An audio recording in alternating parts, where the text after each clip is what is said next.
The hall was not built for human beings. I knew that the moment I walked in. Ceiling stretched 40 m above my head, carved from a single piece of dark Kareth stone that hummed faintly with the vibration of the station's gravity. Systems, the seats around the curved assembly floor were shaped for bodies twice my size with limbs that bent at angles no human spine could manage. The lighting was set to a frequency that made the edges of everything look slightly wrong, like a photograph taken with the wrong lens. It was not an accident. Nothing in this room was an accident. I walked to the podium anyway. My name is Yeldoran. In 2247, I was the United Earth Envoy to the Galactic Conclave, a body of 47 civilizations so old that some of them had been traveling between stars before humans had learned to write. I had held the position for 3 years. In those 3 years I had been spoken over, spoken around, and occasionally spoken about as though I were not standing directly in front of the speaker. I had learned to treat all of it as information. Today was different. Today I had evidence. I placed my data slate on the podium and pulled up the first file. Holographic projection bloomed above me. A map of the outer conclave frontier, where the Anari system sat quiet and small among a cluster of stars that nobody powerful cared about.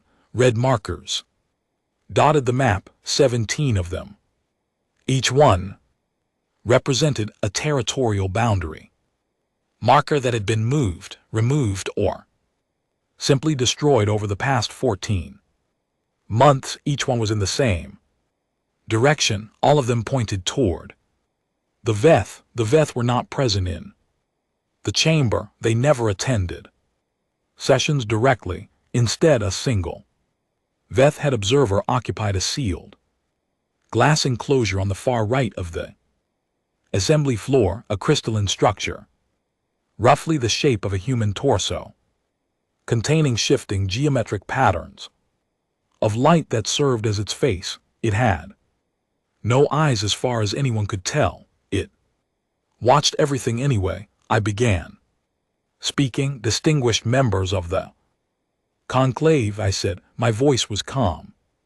I had practiced being calm for this exact moment because I had known for a long time that nobody in this room would respond well to human who showed emotion. Emotion to the elder races was evidence of immaturity. I am presenting, for the 3rd time in 8 months, documented evidence of Veth territorial incursion into Anari designated space.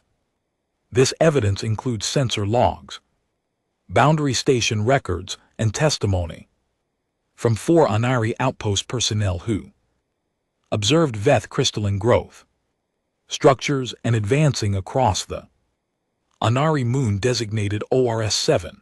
I am formally requesting that the conclave open an investigative proceeding. I stopped speaking. The hall was quiet for exactly 4 seconds. Then the Durath, senior delegate, a creature that looked from a distance like a pile of dark fabric with too many fingers, leaned toward its communication node and made a sound that the translation system rendered as a polite dismissive clearing of the throat. The envoy's concerns are noted, said the translation. That was it. That was the response. I did not move from the podium. With respect, I said I would ask the assembly to note that I submitted a similar filing 8 months ago and again 4 months ago. Both filings were tabled in the period since the first filing. The Veth boundary advance has accelerated by 31%. I have the projection data if the assembly would like to see it.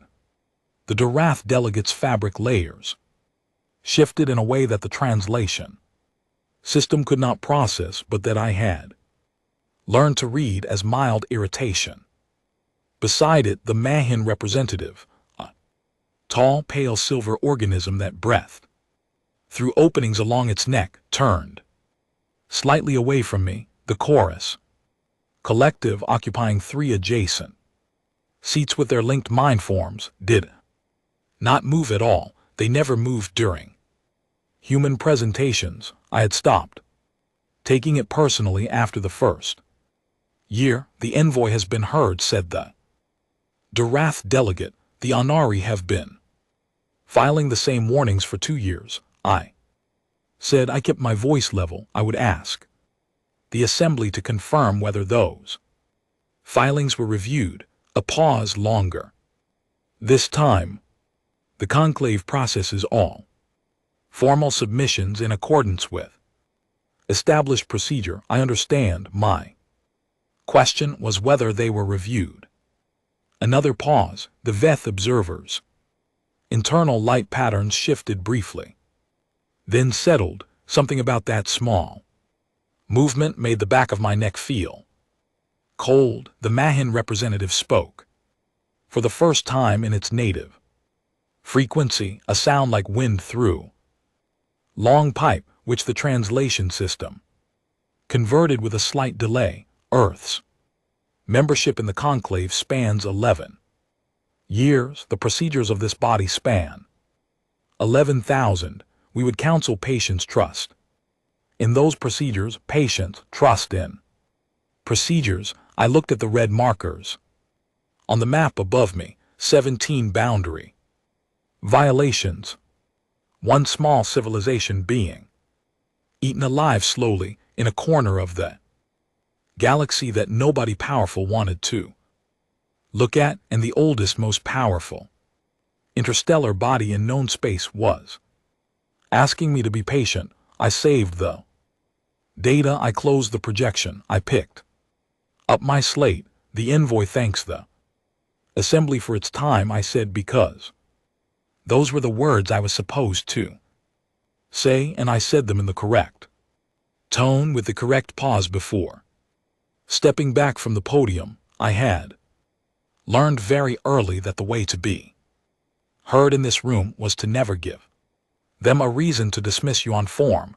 Be correct, be precise, never raise your voice, never let them see the thing that was moving fast and hot in the center of your chest.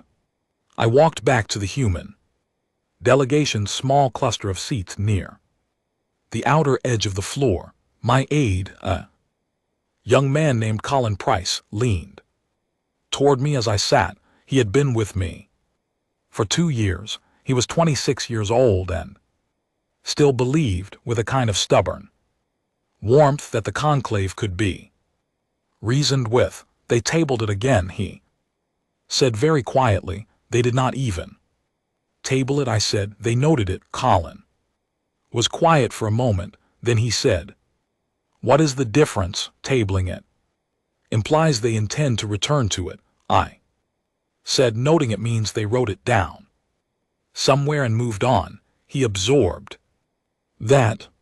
On the assembly floor, the Darath delegate had already moved to the next item of business, a resource allocation dispute between 2 elder race systems that would probably take 3 sessions to resolve. The hall had shifted its collective attention completely away from me, as smoothly and completely as water closing over a stone. I was already pulling up a secure channel on my slate. I had been to the Anunnaki diplomatic quarters the previous evening, which was something I had started doing every time I came to Carrot Station. Sella was the last Anunnaki representative currently stationed here, a small, quiet person with large amber eyes and a stillness about her that I had initially mistaken for resignation and later understood was something else entirely. It was the stillness of someone who had already processed their grief and come out the other side into pure, clear purpose. She had shown me the Latest reports from OR7 overshared. Meal that neither of us had eaten much of. The VETH crystalline growth. Structures had advanced another 11 km. Since my last visit, they grew slowly. The structures, slowly enough that you could almost tell yourself they weren't moving at all if you only checked once a month. They looked in the sensor imagery like frost, spreading across a window, beautiful, a distant and terrible way, and wherever they spread, the land underneath went quiet, not destroyed exactly, absorbed, changed into something that was no longer itself. 2 years, Sela had said very quietly, looking at the imagery. We have been filing reports for 2 years. I know, I said. My government sent the first warning before I was posted here. They updated it every 3 months with new data. They used every correct procedure, every proper channel. She paused. Do you know what the conclave said to the very first filing? I shook my head. They said the Anunnaki's concerns were noted. She said that was in 2245. We sat with that for a moment. Will they do anything? She asked. She did not ask it with hope. She asked it the way you ask a question when you already know the answer and you are simply checking to see whether the other person will tell you the truth. No, I said, not through procedure, not in time. She nodded very slowly. Then what happens? I thought about what to say. I thought about the encrypted conversations I had been having with Sol Command for the past 18 months. I thought about Admiral Curran Ness, who I had met exactly twice in person and spoken to many times over secure channels, and who had a way of listening that made you feel like every word you said was being stored somewhere useful. I thought about the questions Ness had started asking 6 months ago that were no longer questions about whether something needed to happen, but questions about when something will happen. I said to Sela, I cannot tell you more than that right now, but I want you to know someone has been listening. She studied my face for a long moment. Then she nodded once and looked back at the imagery of her moon being slowly covered in crystal, and did not say anything else. Sitting in C Assembly Hall now, watching the Durath delegate discuss mineral rights on the other side of the galaxy, I composed the message I had been preparing for 3 years, short, specific, encrypted, addressed to Admiral Curran Ness at Sol Command, marked priority 1. The message read, they will not move, they will not ever move, we will have sent it. Then I put my slate on my knee, folded my hands on top of it, and sat very still, watching the elder races of the galaxy conduct their ancient business in their enormous hall under their strange light with their 11,000 years of procedure, and I let myself think about what was already moving in the dark behind Jupiter, where no one had thought to look. The VETH observers' light pattern shifted again briefly across the room. I did not look at it. I already had everything I needed.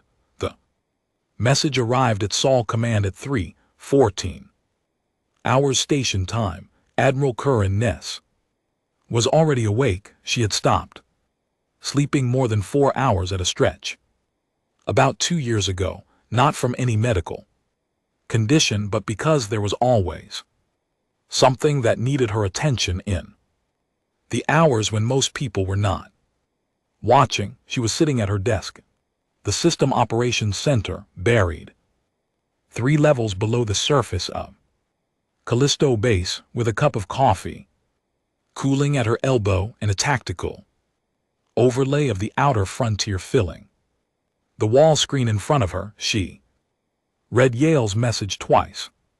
Then she sat the cup down very carefully on the exact center of her desk coaster, the way she always did when she had made a decision and needed her hands to be doing something ordinary while her mind finished the work. Price, she said. Her aide, Lieutenant Owen Hale, looked up from his station across the room. He was young, efficient, and had long since learned that when the Admiral said a name, it was not the beginning of a question, it was the beginning of a sequence. Get me the fleet board, Ness said, full ardent roster in wake.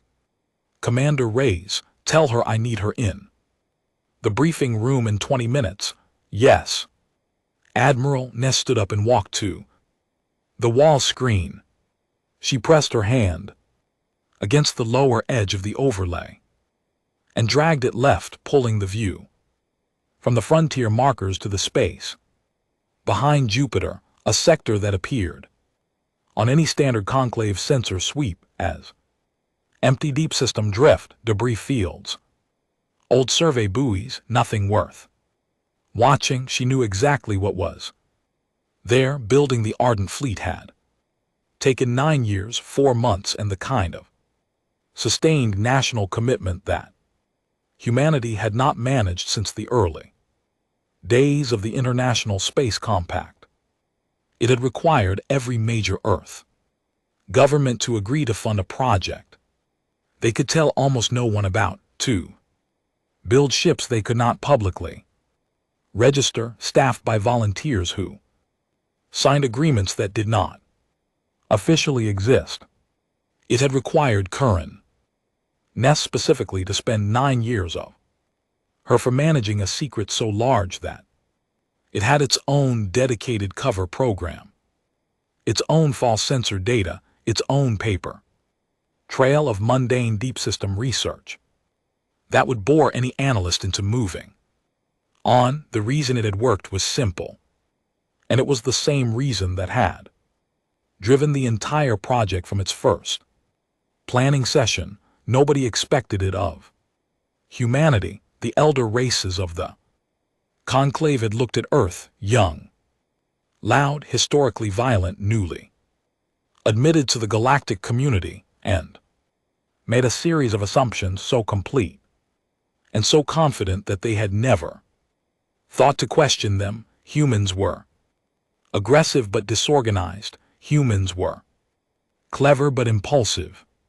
Humans built warships, yes, but small ones, conventional ones, following the same basic principles of every other species that had stumbled into interstellar travel with a military tradition. None of them had considered what 9 years of focused, disciplined, invisible effort might produce. None of them had asked why humanity had gone so quiet about its defense program in the years following conclave admission. None of them had wondered what a species that had survived its own near-extinction events, that had dragged itself out of resource wars and atmospheric crises through sheer collective stubbornness, might do when it decided that the galaxy needed something done and nobody else was going to do it. Commander Lucia Reyes arrived in the briefing room 17 minutes after Owen Hale's call, her dark hair still slightly damp from the speed of getting ready, a data tablet under her arm, and the particular expression on her face that meant she had already guessed about 40% of what this meeting was going to cover. Reyes commanded the Ardent Fleet's first division, 60 ships, the sharpest of the 340 that currently sat in the dark behind Jupiter, waiting for an order that, until this morning, had still technically been hypothetical. Ness handed her a printed copy of Yell's message. Reyes read it without speaking, then she set it on the briefing table between them and looked up. So it is time, she said. It is time, Ness confirmed. Reyes was quiet, for a moment not surprised. She had Been expecting this conversation in the same low, constant way that you expect a storm when you have been watching the pressure drop for 9 years, just taking a moment to let the reality of it settle into place before she started moving. They have no idea what we have out there, she said. It was not a question. The Conclave's last deep system survey of Jupiter space was 4 years ago, Ness said. Our ECM platforms have been running false background returns on their sensors since year 2 of the build. As far as any Conclave member knows, that sector contains exactly what it is supposed to contain, and the Veth have never bothered to look at human deep system space at all. Ness paused. That will change, but not before we want it to. Reyes picked up her data tablet and pulled up the Arden fleet roster. 340 vessels organized into 5 divisions, each one built on a design philosophy that the elder races had never developed and would not have recognized as efficient even if they had. Conclave warships were by tradition large, heavily armored, and designed for standoff engagements that could last weeks or months. Wars between elder races were slow, formal affairs, conducted according to conventions so old they had calcified into something close to ritual. You announced your engagement, you maneuvered for position. Over long periods, you exchanged fire at distances that minimized loss on both sides. You negotiated when the cost became too high. Human ships were different. The Arden design principle had a formal name in the project documents: rapid, overwhelming response architecture, but the engineers who built the fleet had always called it something simpler. They called it hit everything at once. The ships were fast, heavily armed, relative to their size, and designed with redundant systems that allowed them to keep fighting through damage that would have ended a Conclave engagement. By convention, they carried weapons calibrated not for standoff distance, but for the kind of close, precise, devastating strikes that ended a battle before the other side could establish its response cycle. And they were linked, all 340 of them, through a combat net system that allowed coordinated strikes across an entire engagement zone simultaneously. No Conclave civilization had ever built anything like it, because no Conclave civilization had ever needed to. Wars between the elder races were slow enough that coordination happened at a command level, officer to officer, over hours and days. Humanity had built a fleet designed to win in the first 20 minutes. I want 1st Division jump ready in 6 hours, Ness said. Full fleet jump ready in 18. We go in 5 divisions. Staggered approach, 1st Division leading. The targeting package for the Anari system is already loaded. Reyes was already writing rules of engagement. We are going to destroy every Veth expansion node in the Anari system, Ness said. Precision targeting, nothing else. We are not there to take territory. We are there to make a statement that the Conclave was not willing to make, and if the Veth respond to the statement. Ness looked at the tactical overlay on the wall screen, the slow red spread of the Veth expansion across Anari space, moving with the patient certainty of something that had never been stopped. Then we respond to their response, she said, and we keep responding until they understand that this is not something they can outlast. She crossed to the wall screen and tapped a sequence that expanded the view outward past Jupiter, past the solar system across the vast distance to the outer frontier where the Anari system sat waiting. Somewhere in that direction, Yale Doran was sitting in a too large chair in a too large hall, watching the oldest civilizations in the galaxy choose, for the third time in 8 months, to do nothing. I want to talk to the crew before we jump, Ness said. She pulled up the all-fleet communication channel and looked at the camera. Every ship in the Arden fleet would receive this transmission simultaneously on a secure frequency that had been sitting dormant for 9 years, waiting for exactly this moment. She thought briefly about what to say. She thought about the 9 years of work, the volunteers who had signed agreements that did not exist, the engineers who had given their careers to a project they could not discuss, the crew members who had trained for a mission that had always been described as hypothetical, and yet had always felt to everyone involved like an inevitability. She thought about Sella's 2 years of reports, filed correctly through every proper channel, and noted. She thought about Yale's message, 3 words that had been 9 years in the making. Then she activated the channel. This is Admiral Ness, she said. You have all known from the day you signed on that there would be a moment when this stopped being a contingency plan and became a real order. That moment is now. She paused for exactly 2 seconds. The Anari are being absorbed by the Vet. The Conclave was informed. The Conclave chose not to act. We are going to act. Not because anyone told us to, not because we were asked, because it is the right thing to do, and we are the only ones prepared to do it. Another pause. We did not start this. We are going to finish it. Jump prep begins in 6 hours.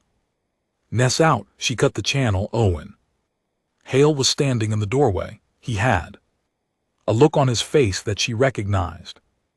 The expression of someone who has been working toward a thing for a long time and is only now, in the last moments before it becomes real, registering the full weight of it. Admiral, he said, the Conclave is going to see us the moment we leave Jupiter's sensor shadow. Yes, she said. What do you think they will do? Ness picked up her coffee. It was cold. She drank it anyway. At first they will think it is a gesture, she said. They will think we are making a political point, and that we will turn around before we get anywhere near vet space. She set the cup down. Then they will watch us not turn around, and they will have a very uncomfortable few hours of realizing that everything they thought they knew about what humanity was willing to do was wrong. Hale nodded slowly, and the Veth Nest looked at the wall screen at the dark space behind Jupiter, where 340 ships were already beginning their pre-jump sequences. The Veth, she said, are about to meet something they have never encountered in 800 years of expansion. She turned toward the door. An answer. The moment the Arden fleet dropped out of faster-than-light travel, every alarm on the bridge activated at once. I was standing near the rear observation rail when the stars snapped back into position around us, and for one breath, the view through the forward screen was exactly what the mission files had shown me in simulation. The soft glow of the Anari star, 3 planets in their familiar orbits, the distant curve of OR7 catching the light like a gray eye. Then the sensor overlay came up, and the beauty of it stopped meaning anything. The Veth had been busy. What I was looking at was not the Anari system as it had appeared in Sella's reports from 2 months ago. The crystalline growth structures that had been advancing 11 km per week had not been advancing 11 km per week. They had been advancing faster than that, much faster, and whoever was filing the updated sensor data to the Conclave database had either stopped checking or stopped caring. Structures covered OR7 almost entirely. Now they were spreading across the second planet's upper atmosphere. They had reached the edge of the Anari primary colony station's orbital path. Commander Elena Park, heading tactical operations from the central console, spoke first. Fleet is in formation. All 5 divisions present. Weapons are hot. She paused, reading her secondary screen. I am counting 31 Veth expansion nodes in this system. I had the targeting package built for 17. Update the package, said Admiral Nest from the command chair. Her voice was exactly the same as it had been in the briefing room on Callisto, not raised, not hurried, just precise. I was there as political liaison, which meant my job in the next few minutes was to observe, document, and be present for whatever communication the Veth chose to initiate. Sella was beside me. Ness had agreed without much discussion that the last Anari diplomat should be on board for this. Sella had said nothing. Since we dropped out of transit, she was standing very still, looking at the sensor overlay showing her home system. Her hands at her sides. The Veth communication came 4 minutes after our arrival. It was not a transmission in any conventional sense. It was a mathematical signal broadcast on the base 12 frequency that Veth observers had been using for contact since their first recorded interaction with another species. I had been briefed on it. I knew the translation. I crossed to the communication station dais and took the interpretation feed directly. The signal resolved into something that, in any human language, would be rendered as a single compressed concept: submit or be absorbed. I walked to Admiral Ness. They sent their standard contact signal. I said, it means surrender or be consumed. They have sent it to every species they have ever encountered. 800 years, 8 contact events, 8 absorptions. Ness looked at me. 8 before today. 8 before today. She held my gaze for 1 second. Then she turned back to the forward screen and said, Commander Park, the targeting package for the 31 nodes, is it ready? Ready, Admiral. Execute. What happened next took 11 minutes. The Ardent fleet did not fire sequentially, ship by ship, the way a conclave engagement would have unfolded. Slow and organized and terrible in its patience, all 340 ships fired simultaneously in a coordinated strike, so precisely timed that the targeting computer's engagement clock showed a variance of less than 300 THS of a second. Across the entire fleet, the Veth expansion nodes did not explode in the dramatic sense. They shattered, each one struck by a precision energy burst, calibrated specifically to the resonance frequency of Veth crystalline structures, a frequency that the project's material scientists had spent 4 years identifying and weaponizing. The nodes did not simply break, they fractured from the inside, the internal geometric patterns collapsing inward, the light going out in each one like a candle being pinched between 2 fingers. 31 nodes, 11 minutes, done. The bridge was silent for a moment after the last confirmation came in. Then Lieutenant Patel at the sensor station said quietly, Admiral, I am reading the Conclave deep-range sensor array in this Sector, they are watching this. In real time, I know, Ness said. There are intercepted communication. Signals from at least 6 conclave. Member frequencies, the translation team is processing them now, but the preliminary readout is Patel stopped. He read the screen again. The preliminary readout across all 6 frequencies is the same phrase. Ness raised an eyebrow slightly, which Patel looked up. This cannot be real. Sela made a sound beside me. It was not a laugh and it was not a cry. It was something between the two, quiet and brief, like a word in a language I did not speak but understood entirely. She pressed one hand flat against the observation rail and breathed carefully. For a moment, I put my hand over hers. I did not say anything. There was nothing that needed saying. The Veth sent a second signal 4 minutes later. It was on a different frequency, broader bandwidth, not the compressed mathematical code of the initial contact. It was an actual communication. Complex, layered, directed specifically at the human fleet. I worked through the translation with 2 other linguists. While the bridge waited, it took about 8 minutes to reconstruct fully what the Veth sent was not a threat and was not a surrender. It was something I had not expected and which told me something important about what was happening inside the Veth collective intelligence.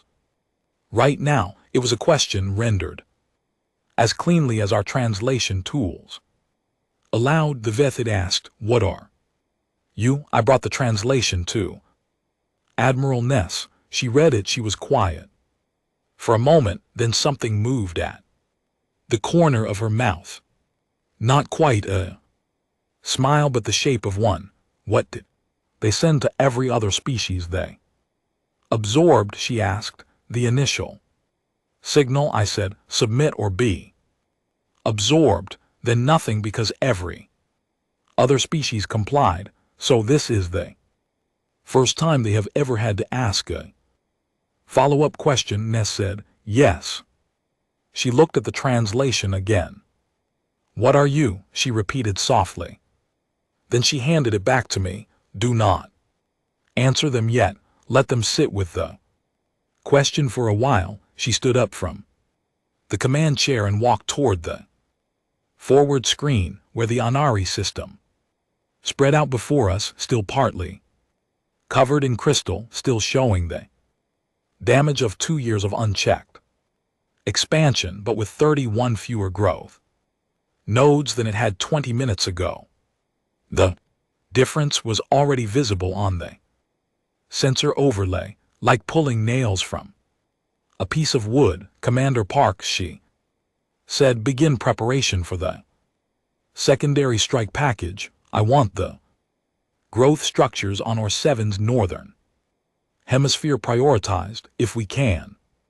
Interrupt the expansion pattern at the junction points. The outer structures should stop receiving the signal that keeps them cohering." "Understood. Estimated prep time is 40 minutes. Good." Ness turned to me. "What do you need from me, Envoy?" I thought about it. I thought about Sela filing reports for 2 years. I thought about the Conclave's beautiful, ancient, useless procedure. I thought about standing at that podium in that enormous hall under that wrong light and being told that my concerns were noted. "Nothing right now," I said. "You are doing it." Sela spoke for the first time. Since we had arrived, she did not look away from the sensor overlay of her home system. Her voice was very quiet. "We filed those warnings for 2 years," she said. "Every correct procedure, every proper channel." A pause. Nobody came. I looked at her. "We heard," I said. "It took us longer to get here than I would have liked, but we heard." She turned to look at me then. Her amber eyes were clear, not grateful in a simple way. It was more complicated than gratitude. It was the expression of someone who had spent 2 years in a specific kind of alone and was only now in this moment no longer. In it she nodded once, on the sensor overlay, the 31 dark spaces where the Veth expansion nodes had been were still visible. 31 small absences in a system that had been slowly losing itself for 2 years. They were not enough, not yet. There was a great deal more to do, but they were a beginning, and they were real. And the Veth collective intelligence, 800 years old, 6 civilizations absorbed, utterly certain of its own invulnerability, was sitting in the silence between its own question and our answer, learning something it had never had to learn before. Not every species survives. Some of them come back. The Veth did not sit quietly for long. 11 hours after the first strike, they sent a war formation into the Anari system. 47 crystalline vessels, enormous and slow by human standards, arranged a geometric pattern that the Conclave's historical records described as the Veth Standard Absorption Fleet configuration. It had worked every time they had used it. They had never used it against a species that had prepared specifically to fight it. I was in the tactical briefing room with Admiral Nasson and Commander Park when the formation entered sensor range. The Veth ships were beautiful in the way that things built without consideration for anything except their own function tend to be perfectly symmetrical, refracting the starlight into long colored streaks, moving with a slow, absolute confidence. 47 ships, Park said, average displacement roughly 6 times our largest vessel. Energy signature suggests heavy shielding systems. Standard crystalline coherence arrays. Weapons, Ness asked, long-range coherence beams, same principle as their expansion structures. They grow things onto enemy hulls rather than destroying them. Immobilization rather than elimination. Park paused. Works very well against ships that hold position and fight at range. Ness almost smiled. Good thing we do not fight at range, she said. Get me division commanders on the fleet net, all 5. The next 40 minutes were the most precise and most overwhelming thing I have ever witnessed. I say this as someone who had spent years reading about human military history, about every conflict from the smallest border clash to the wars that had nearly ended civilization on Earth. I had read the accounts. I had studied the doctrine. I had sat in the briefing rooms where Admiral Ness and her officers spoke in calm, technical language about response cycles and engagement windows and simultaneous targeting. None of that reading had prepared me for seeing it happen. Arden Fleet did not wait for the Veth formation to take its positions in every conclave engagement on record. Fleets approached each other, established their formations, and then commenced engagement at a mutually understood distance. It was almost ceremonial, both sides getting into place before anything began. It reflected how elder races had always fought patiently with ritual and procedure because their wars lasted long enough that the opening minutes barely mattered. Ness sent her ships in before the Vethagray were halfway through their formation. All 5 divisions, 340 vessels, moving at maximum thrust toward 47 Veth ships that were still organizing themselves. Veth coherence beams activated immediately, long beautiful lines of structured energy that would have immobilized a conclave warship inside 3 Seconds of contact, two of our ships took partial hits and began evasive. Patterns that the CombatNet AI had already calculated the moment the beams powered up. Neither ship went down, both kept firing. The Arden Strike Doctrine. Coordinated, simultaneous, calibrated to the resonance frequencies of Veth structures. Took apart 14 of the 47 ships in the first exchange, not damaged, destroyed. The crystalline coherence that held a Veth vessel together was, like the expansion nodes, susceptible to a specific resonance pattern, and our weapons had been built around that pattern from the beginning. The Veth had never shared the frequency weakness with the Conclave because they had never considered that anyone would bother looking for it. Our materials team had spent 4 years looking for it. The remaining 33 ships tried to adjust, spreading their formation, attempting to establish new firing lines, reaching for the longer range configurations that might give them distance from the fleet. Our divisions followed them. The CombatNet fed updated targeting to every ship in real time, adjusting to each Veth movement before it completed. The Veth ships, built for a kind of war that took place over days and weeks, could not adapt quickly enough to an enemy that was updating its response every 6 seconds. In 43 minutes, the Veth formation ceased to exist. I sat in the briefing room while the final confirmation reports came in, and I tried to find the right words in my head for what I had just watched. What I kept coming back to was not the scale of it or the speed or the precision, though all of those were remarkable. What I kept coming back to was the specific look on Elena Park's face as she read the last confirmation.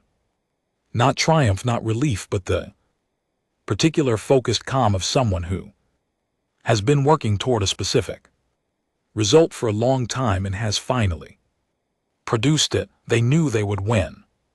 They had built the fleet to win. What I was watching was not surprise. It was a plan completing itself. The Conclave was watching. I knew this because Owen Hale brought me an intercepted communication packet halfway through the engagement. Not from our intelligence systems, but from the Conclave's own public relay network, which the Veth battle had apparently pushed into unencrypted emergency frequency. 6 different Conclave members were transmitting simultaneously to each other, and in 2 cases directly to the Ardent Fleet's registered communication channel. The transmissions to us were formal demands to cease engagement immediately, citing 5 separate Conclave statutes on unprovoked escalation. I read them twice.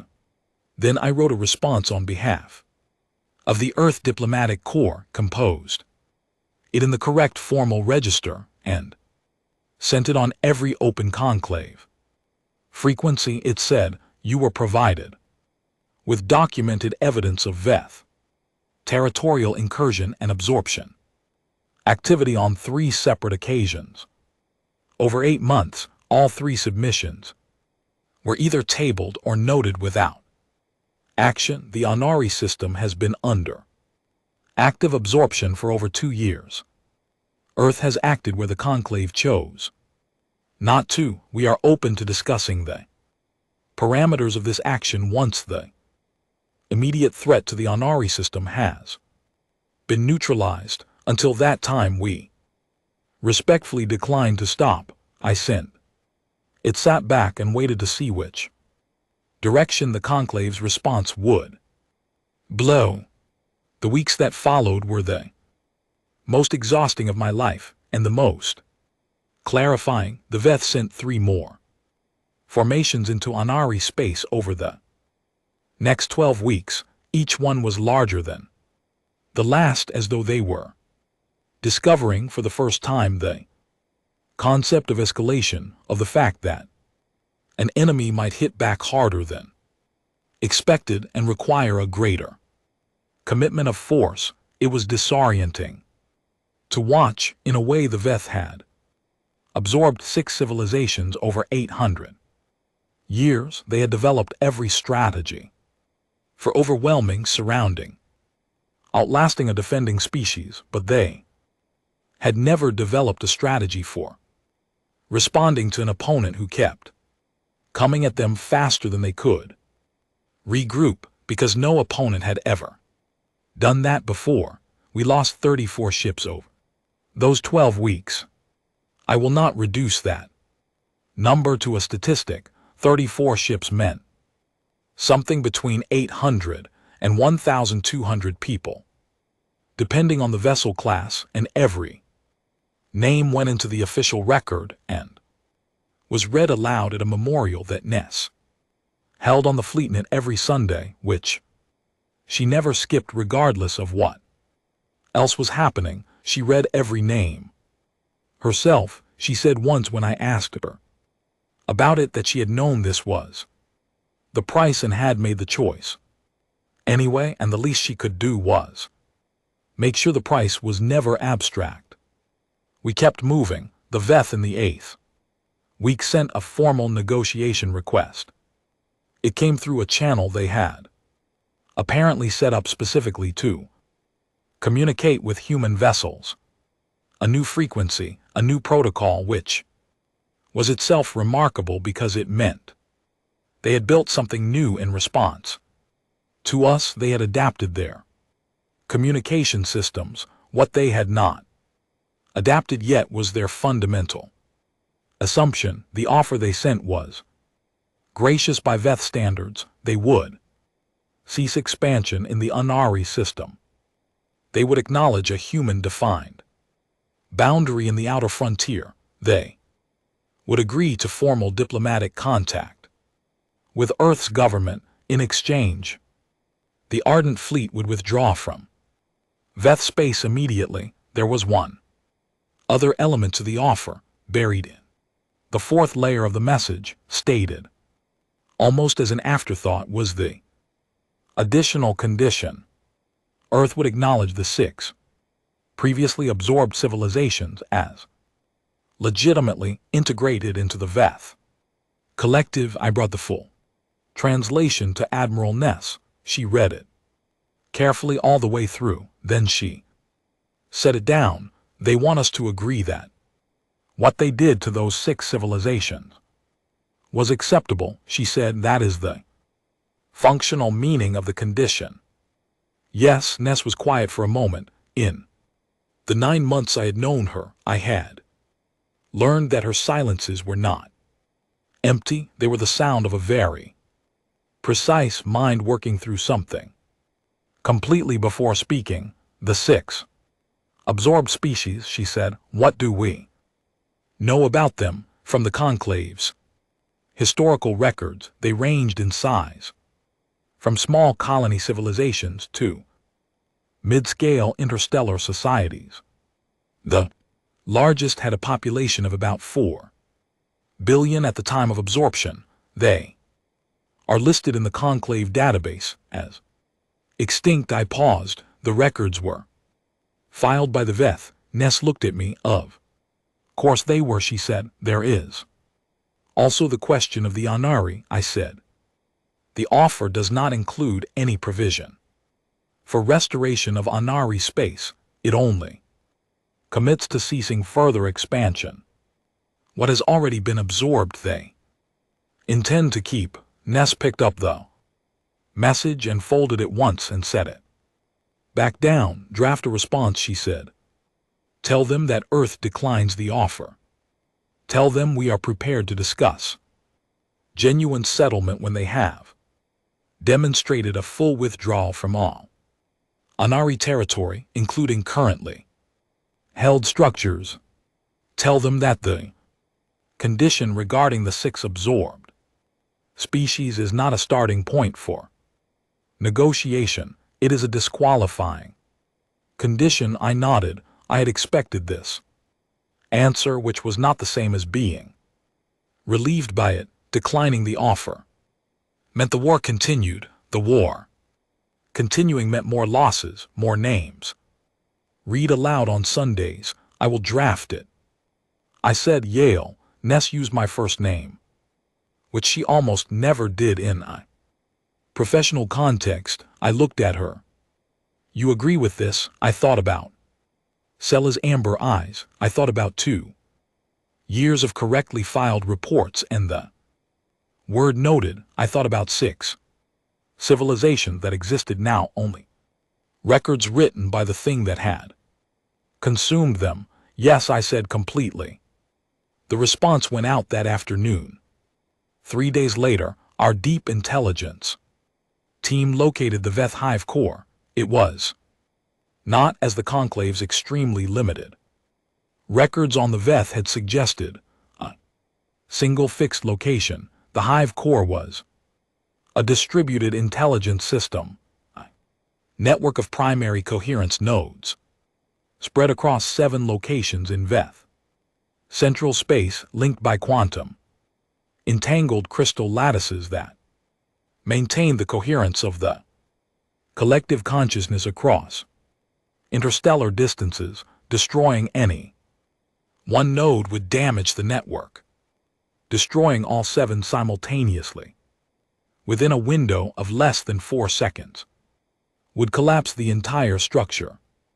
The mathematical model suggested it would be like pulling every knot out of a net at the same time. For 4 seconds, you would need resonance pulses from 7 positions simultaneously. For that, you needed the entire Arden fleet, divided into 7 strike groups jumping to 7 positions in Veth central space at exactly the same moment. Planning took 11 days. The risk was enormous, moving the entire fleet deep into Veth territory to 7 separate positions, with no ability to support each other if any group came under attack before the strike completed. Every ship commander was briefed individually. Every one of them accepted the assignment without hesitation, which was the kind of thing that, if you stopped to think about it too long, became very hard to hold in your chest without feeling the full weight of it. On a Tuesday morning, station time, Admiral Mass gave the order. The Arden fleet jumped. All 7 strike groups arrived within a 4-second window of each other. The Veth Hive core network had no time to reconfigure or protect itself. By the time the sensors of the outermost node registered the presence of human ships, the resonance pulse from its own strike group was already in the air. 7 nodes, 7 pulses, 4-second total elapsed. The Veth collective intelligence went quiet.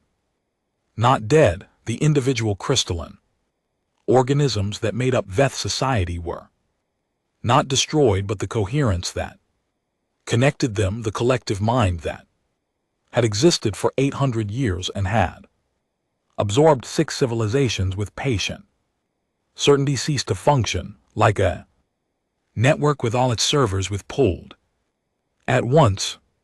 The individual nodes remained, but they had nothing to connect to.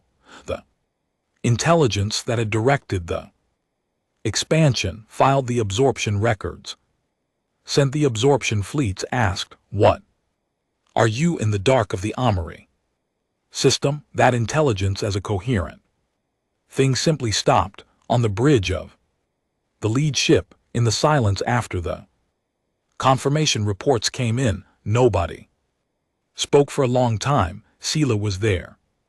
She had been there every day of the 12-week campaign, quietly in the same spot near the observation rail, watching the work get done. In the silence, she turned to look at me. I had no words for what had just happened. I do not think any words would have covered it, so I just looked back at her and she looked at me. And between us was everything that, too Years of ignored warnings and 12 weeks of hard, costly action had finally produced. Then someone on the bridge started laughing, not from cruelty but from the release of 12 weeks of relentless forward motion finally being allowed to stop. Someone else across the room quietly put their head down on their arms. Someone near the navigation console stood up and walked to the viewport and just looked at the stars. For a while, Ness sat very still in the command chair. She was looking at the sensor overlay showing 7 dark spaces where the Veth network had been. After a while, she said very quietly, to no one in particular, read me the names. Owen Hale understood immediately. He pulled up the memorial list without being asked, and he read every name in alphabetical order of every person the Ardent Fleet had lost in 12 weeks of fighting a war that the rest of the galaxy had decided not to fight. The bridge was silent except for his voice. All 306 remaining ships in the Ardent Fleet were on the FleetNet, and every one of them heard it. 6 months after the Veth Hive core fell silent, I walked back into the assembly hall on Kareth Station. The ceiling was the same 40 m of dark humming stone. Lights were the same frequency that made the edges of everything look slightly wrong. The seats still built for bodies twice my size. None of that had changed. What had changed was where I was walking. I was not walking to the Envoy's podium on the outer edge of the floor, the low, small podium at the far end of the room where visiting junior delegates stood when they were permitted to address the assembly. I was walking to the speaker's dais at the center of the floor, the raised platform reserved by conclave protocol that stretched back 11,000 years for representatives of what the conclave formally designated as Tier 1 strategic powers. There had been 7 Tier 1 powers in conclave history. The last one had been designated 400 years ago. Earth was the 8th. Earth was also the first to achieve the designation through unilateral action against an elder race threat. Every other Tier 1 designation in conclave history had been earned through centuries of accumulated political influence and economic weight. Ours had been earned in 12 weeks in a war that the conclave had refused to sanction and could not have stopped. The hall was full. Every conclave member had sent its senior delegation. There were more beings in this room than I had ever seen. In the assembly floor, some of them standing along the walls because their delegations had expanded beyond their usual seating allocation, as though everyone wanted to have as many representatives present as possible to see with as many eyes as they had. They watched me walk to the speaker's dais. I had spent a great deal of time in the past 6 months studying the faces, or the analogs of faces, of the conclave's elder races. I had learned to read the Droth's fabric layer movements. I had learned what the Mahan's neck breathing rhythms indicated about their internal state. I had spent enough time around the chorus collectives linked form to recognize when they were in active internal debate. What I saw in the room as I walked to the dais was something I had not seen in 3 years of attending this assembly. I had seen contempt, polite, enormous, crushing contempt, the kind that does not even bother to be hostile because it is too complete to need hostility. I had seen indifference, which was in some ways worse. I had seen the particular attention that powerful beings give to something they consider minor problem they will eventually deal With I had never seen this, what I saw was watchfulness, not weariness exactly. Though there was some of that, not fear. Though there was some of that too. Underneath, what I mostly saw was the expression of beings who had made a significant error in their understanding of something and were now in the process of updating that understanding, carefully with the specific concentration of very old minds that do not update easily and know it. They were looking at me the way you look at something you misjudged. I stepped onto the speaker's dais and looked out at the room.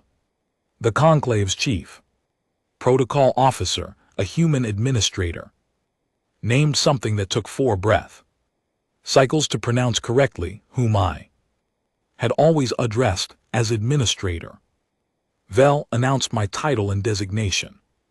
In the standard form, the speaker for the United Earth Government, Tier 1.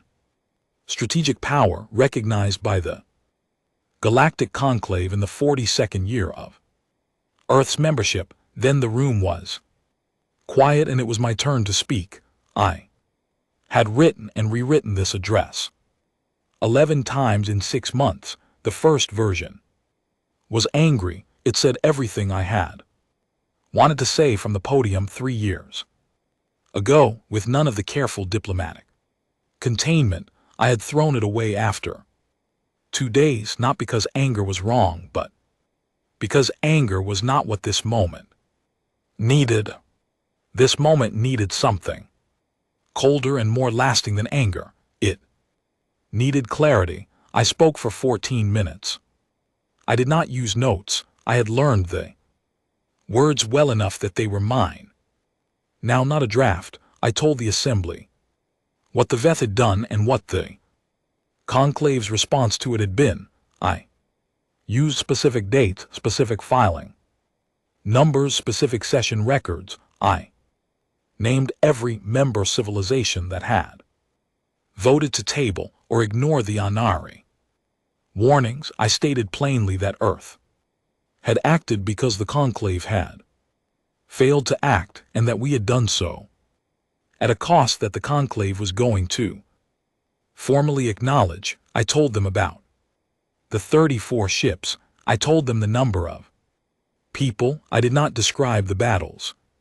I described only the memorial and Admiral Ness reading the names every Sunday without exception. I told them that Earth was not interested in punishment or political leverage. We were not going to demand seat changes or procedural reforms or the kind of performative accountability that fills a session record without changing anything real. What we were going to do was simpler. We were going to remain in this room at the speaker's dais as a Tier 1 power, and we were going to use that position to make it structurally impossible for what had happened to the Anari to happen again. This body has existed for 11,000 years, I said.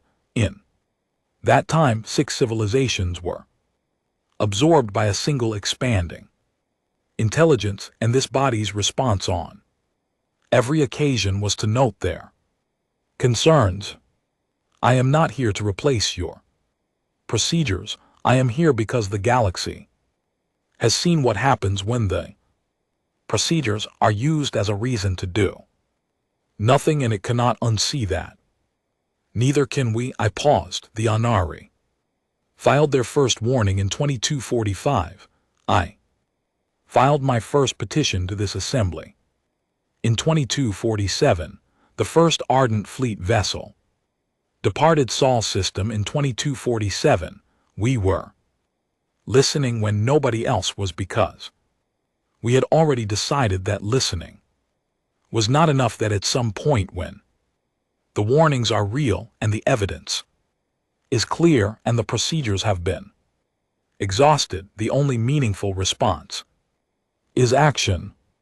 Another pause. That is what Earth did. That is what Earth will continue to do. We welcome discussion. We welcome partnership. We welcome every member of this body who is willing to build something that actually works. I looked across the room slowly, letting it be deliberate. We are no longer asking permission. I stepped it back from the ice. The room was very quiet. Then from the Drazi delegation, the same cluster of dark fabric beings whose senior delegate had turned away from my petition 3 years ago with a dismissive translation click came, a sound that the translation system rendered as the formal gesture of acknowledgement. Considered real. Others followed, not all of them, not the men. Not yet. They were still deciding. You could see it in their neck rhythms, not the chorus collective who were deep in internal debate, but enough of the room that the silence had changed its quality.